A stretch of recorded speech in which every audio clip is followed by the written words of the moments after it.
Lunzang, bonjour. Bonjour. Vous, cette Chine, vous l'avez vécue, mais il y a 30 ans, Tiananmen, vous y étiez, cette place, ces chars, l'homme devant ce char, ces images sont présentes dans tous les esprits, ou presque. C'était le plus grand soulèvement populaire de l'histoire du régime. Vous en avez fait une BD, Tiananmen 1989, Nos espoirs brisés, aux éditions Seuil Delcourt.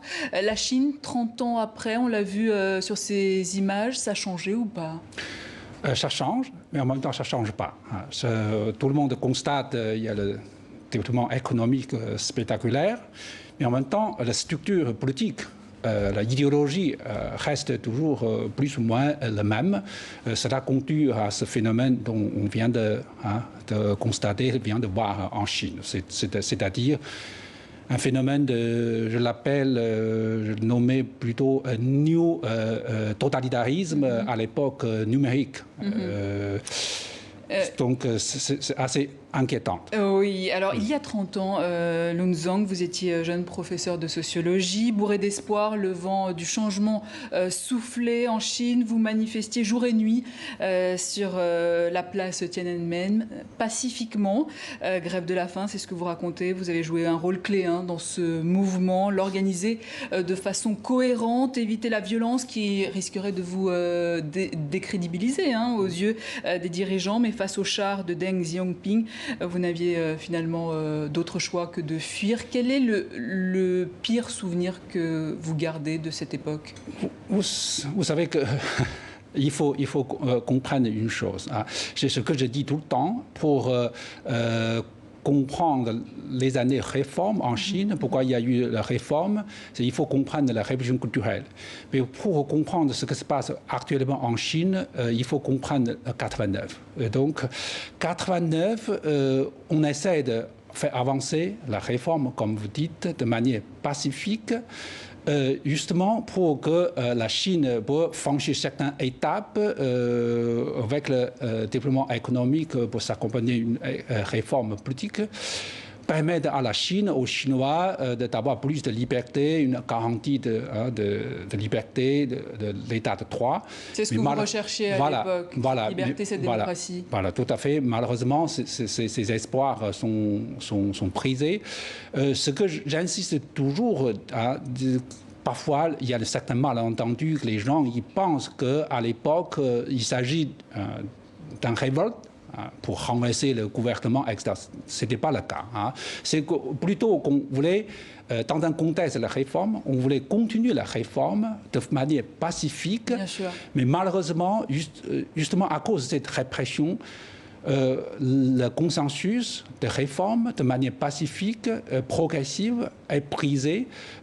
Cette réforme, désormais, est complètement déformée. Le riche est plus riche, le puissant le plus puissant, et de l'autre côté, voilà, l'inégalité. Et vous expliquez tout ça dans votre bande dessinée. Mais quel a été votre pire souvenir, du coup, personnellement?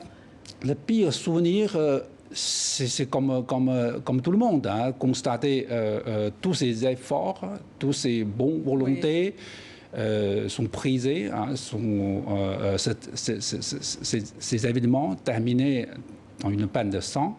Là, ce que je voulais dire, c'est que la Chine perd une chance historique de franchir une étape. La prochaine fois, si ça se passe certaines choses, je ne suis pas très sûr il n'y aura pas de violence. C'est ça que je regrette. Monsieur Zhang, le printemps de Pékin, avril, mai, juin 89, plus d'1 million de personnes dans les rues. En novembre 1989, la chute du mur de Berlin. Qu'est-ce que ça a évoqué à cette époque-là pour vous? C'est cette même jeunesse, ces mêmes espoirs, là aussi, à Berlin?